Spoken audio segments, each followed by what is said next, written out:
बच्चों, आज आपके लिए ढेर सारी ऐसी ट्रिक्स लाई हूँ जिससे आपकी बहुत बड़ी बड़ी परेशानियाँ दूर हो जाएंगी। तो चलिए वीडियो को शुरू करते हैं। और बच्चा लोग कैसे हो? चलो चलते हैं कुछ नया सा करने। तो बच्चों देखते हैं पहली परेशानी को, जो कि हमें बहुत ज़्यादा प्रॉब्लम करती है। अक्सर आपने नोटिस किया होगा, जैसे कि स्टील के बर्तन हम नए लाते हैं या कांच के बर्तन हम नए लाते हैं, उन पर जो टैग लगे हुए होते हैं तो उन्हें हम कैसे हटाएं, क्योंकि अच्छा नहीं लगता। अगर उन टैग्स को हम लगे रहने देते हैं तो वो और ज़्यादा ख़राब होते जाते हैं। तो हमें उसे जैसे नए बर्तन शुरू करते हैं उन्हें यूज़ करना, उन्हें हमें हटा देना चाहिए। तो स्टील के बर्तन को तो हमेशा आपको मैं बताती आई हूँ कि गैस पर हल्का सा गर्म करें, उसके टैग हटा दें। अब बारी आती है कांच के बर्तनों का कैसे हटाएं। तो उसे आप गर्म पानी में डुबोएं या अंदर पानी भर के रखें गर्म, आपके टैग हट जाएंगे। अब बारी आती है किसी कंपनी के हम सुंदर से जार लेते हैं जिसमें कि हम गर्म पानी नहीं डाल सकते, जिसको कि हम गैस पर नहीं रख सकते, तो उनके हम टैग्स कैसे हटाएं। अगर यूं ही टैग हटाते हैं किसी भी बर्तनों पे या कहीं से भी हम हटाने लगते हैं तो हमारे नाखून भी खराब होते हैं और वो टैग भी सही ढंग से नहीं हटने की वजह से और खराब लगने लगते हैं। तो ऐसे में क्या किया जाए बच्चों? तो चलिए एक छोटी सी ट्रिक आपके साथ शेयर करती हूँ। अगर आपके घर में हेयर ड्रायर है तो उससे आप इस तरीके से टैग्स को हटा सकते हो, जैसे कि मैं इन कंटेनर्स के टैग्स को हटा रही हूँ। अब आपके पास एक क्वेश्चन होगा कि हेयर ड्रायर ऐसी चीज़ है जो हर घर में तो नहीं होती। बिल्कुल सही बात, अगर हेयर ड्रायर है तो आप इस तरीके से हटाइए। लेकिन अगर आपके पास हेयर ड्रायर नहीं है तो कोई बात नहीं, आयरन तो हमारे घर में होती ही है ना, प्रेस तो होती ही है ना, जिससे हम कपड़े प्रेस करते हैं, तो उससे भी ना हटाया जा सकता है। वो कैसे? जैसे कि इन डब्बों को हम डायरेक्ट प्रेस पे तो नहीं लगा सकते, लेकिन डब्बे को रखिए, ऊपर से एक कपड़ा रखिए या पेपर रखिए, हल्की सी प्रेस को गर्म कर दीजिए। जैसे ही आप प्रेस को गर्म करके इसके ऊपर रखोगे तो अंदर की जो गर्माई उसे मिलेगी, फौरन से जब आप टैग हटा दोगे फटाफट से वो हट जाएंगे। है ना बहुत अच्छी सी बात बच्चों? जब आप कंटेनर यूज करते हो शुरू में इन टैग्स को हटा दोगे तो आपके नए के नए जार लगेंगे। अब देखते हैं दूसरी ट्रिक को। अक्सर पेपर रोल हम बहुत यूज़ करने लगे हैं, किचन में भी यूज़ करते हैं, बाथरूम में भी यूज़ करते हैं, हर जगह हमें पेपर रोल बड़ा कन्वीनियंट सा लगता है। उसे यूज़ करो और डस्टबिन में डाल दो। बात तो सही है, लेकिन कई बार हम पेपर फाड़ते रहते हैं, सही ढंग से फटता नहीं है या फिर खुला रह जाता है, वो भी तो अच्छा नहीं लगता है। तो इस तरीके से आपको आज मैं एक ट्रिक बताती हूँ। पेपर रोल से आप कुछ पार्ट निकाल दीजिए, उसे आप इस तरीके से ऊपर रखिए। अब आप ये कहोगे ये उड़ नहीं जाएंगे? बिल्कुल नहीं उड़ेंगे बच्चों। इनको आप हल्का सा पंच करके अंदर से घुसा दीजिए, बस फ्लावर नुमा ये रोल लगेगा, सुंदर भी दिखने में लगेगा और आपका काम भी बड़ा आसान होगा बच्चों। है ना बड़ी अच्छी सी बात? तो चलिए बच्चों एक और ट्रिक भी देख लेते हैं, जो कि है इस सीजन को लेकर। इस सीजन में आपने बच्चों देखा होगा कि मटर की बहुत अच्छी सीजन है और मटर खाना सभी को लगभग पसंद आता है। किसी भी चीज़ में मटर डाल दो, वो सब्जी थोड़ी बढ़ भी जाती है, उसका स्वाद भी बढ़ जाता है। तो मटर ना बहुत अच्छा रोल निभाता है हमारी काफ़ी सारी डिशेस में।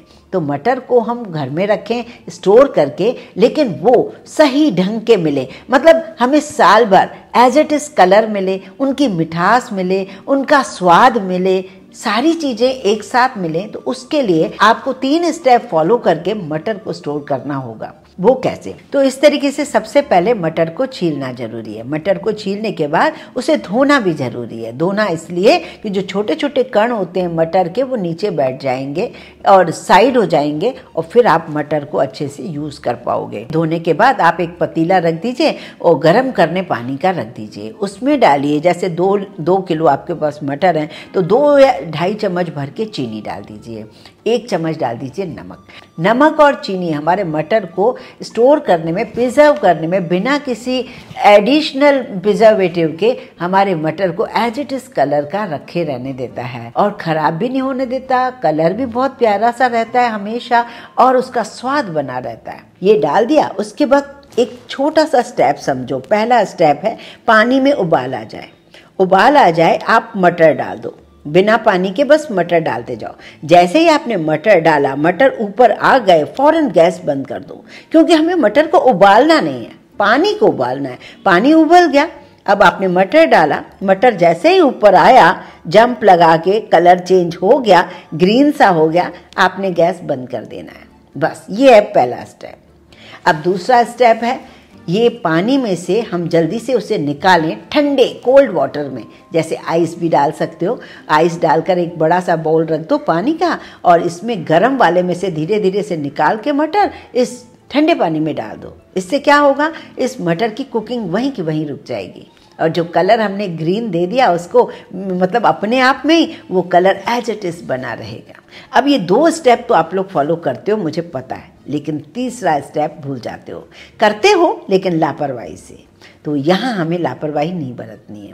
पहले हमें बर्फ़ के पानी में डाल के उसे रखना है, वो जब ठंडे हो जाए अब उन्हें निकाल दीजिए एक छन्नी में। जब इसका पूरा पानी ड्रेन आउट हो जाए, अभी हमें पॉकेट में नहीं भरना है, डब्बे में नहीं भरना है। यही हमारे से गलती हो जाती है। हम सोचते हैं पूरे स्टेप फॉलो तो किए, अब फ्रीजर में रख दो, क्यों दिमाग खाओ, क्यों हम इससे ज़्यादा मेहनत करें।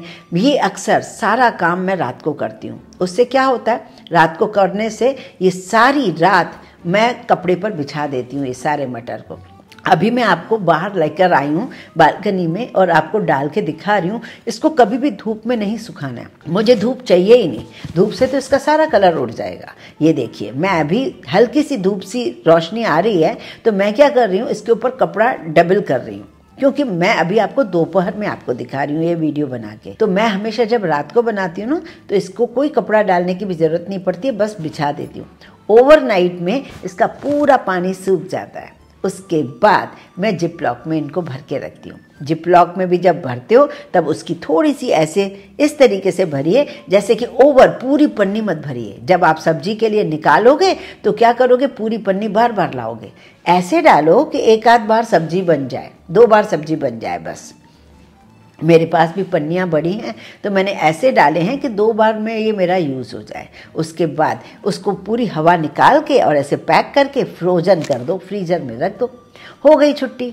ये छोटी सी मेहनत आपको पूरे साल निश्चिंत हो जाओगे। आप किसी भी चीज़ में मटर डालना है, बस है ना आपके पास मटर, तो आप रखते भी हो, सारी काम करते भी हो, लेकिन थोड़ी सी गलती से चूक जाते हो, जिसकी वजह से आपके मटर उतने स्वादिष्ट, उतने ग्रीन कलर के, उतने टेस्टी नहीं रह पाते हैं। तो आज के बाद बच्चों कोई भी गलती ना करें, सारे स्टेप को फॉलो करें, आपके मटर एज इट इज़ ऐसे ही मिलेंगे। मेरे पास कुछ ऐसे टूल्स पड़े हैं। अब इन टूल्स को मैं सोच रही हूँ ऐसी जगह रखूँ कि बिल्कुल एक ही जगह मुझे मिल जाए, पर रखूँ कैसे? बॉक्स में रखूँगी तो दिखेंगे नहीं, मैं चाह रही हूँ मुझे वो दिखने भी चाहिए। तो मेरे पास एक बॉटल पड़ी है, मैं उस पर कुछ डालना चाह रही हूँ इसके अंदर, पर मैं बॉटल के अंदर ये सोच रही हूँ कि इसमें ये बड़े बड़े जो टूल्स हैं ना, वो तो जाएंगे ही नहीं, छोटे जाएंगे, अलग अलग रखना नहीं चाहती। तो मैंने एक छोटी सी ट्रिक फॉलो की है। आप भी इस तरीके से अपने बहुत सारे काम आसान कर सकते हो। मैंने इस बॉटल को ऊपर मुंह की तरफ कट कर दिया है। कट करने से होगा ये कि इसमें काफ़ी स्पेस हो जाएगा, हमारे बड़े बड़े टूल्स भी इसके अंदर चले जाएंगे। ऐसे टूल्स जाने के बाद अब हम क्या करेंगे टूटी बॉटल का, तो चलिए अब हम क्या करने वाले हैं, इन टूटी बॉटल को हमें जोड़ने के लिए उसकी जो कैप है ना, उसे हम इस तरीके से इसे बंद कर देंगे। एक तरीके से ऐसा लग रहा है ना कि हमने उनको एक पिंजरे के अंदर बंद कर दिया। यकीन मानिए मैंने ऐसा बना के रखा था, मेरे हस्बैंड उसी समय आए, वो कहते हैं इतने बड़े बड़े टूल्स बॉटल के अंदर कैसे गए, और हम सब हंस पड़े थे उस वक्त, क्योंकि ये बाहर शॉकिंग लग रहा है। बाहर जो देख रहा है ना, उसको ये लग रहा है कि इतने बड़े बड़े टूल्स इस बॉटल के अंदर गए कैसे, क्योंकि उनको ये पता ही नहीं चल रहा है कि बॉटल को हमने कट किया था और इस तरीके से हमने उसकी कैप लगा दी है। बहुत अमेजिंग ट्रिक है। ऐसे टूल्स ही ना रखो, कई ऐसी चीज़ें हैं जिन्हें आपको एक साथ रखना है और आप चाहते हो उनको हम देखना भी चाहते हैं, मतलब दिख जाए फ़ौरन। तो ऐसी चीज़ों को आप इस तरीके, जो वेस्ट बॉटल जिन्हें हम डस्टबिन में फेंकते हैं, उनका आप यूज़ करके इस तरीके से एक बढ़िया DIY बना सकते हो। कैसी लगी बच्चों ये ट्रिक, मुझे कमेंट करके ज़रूर बताइएगा।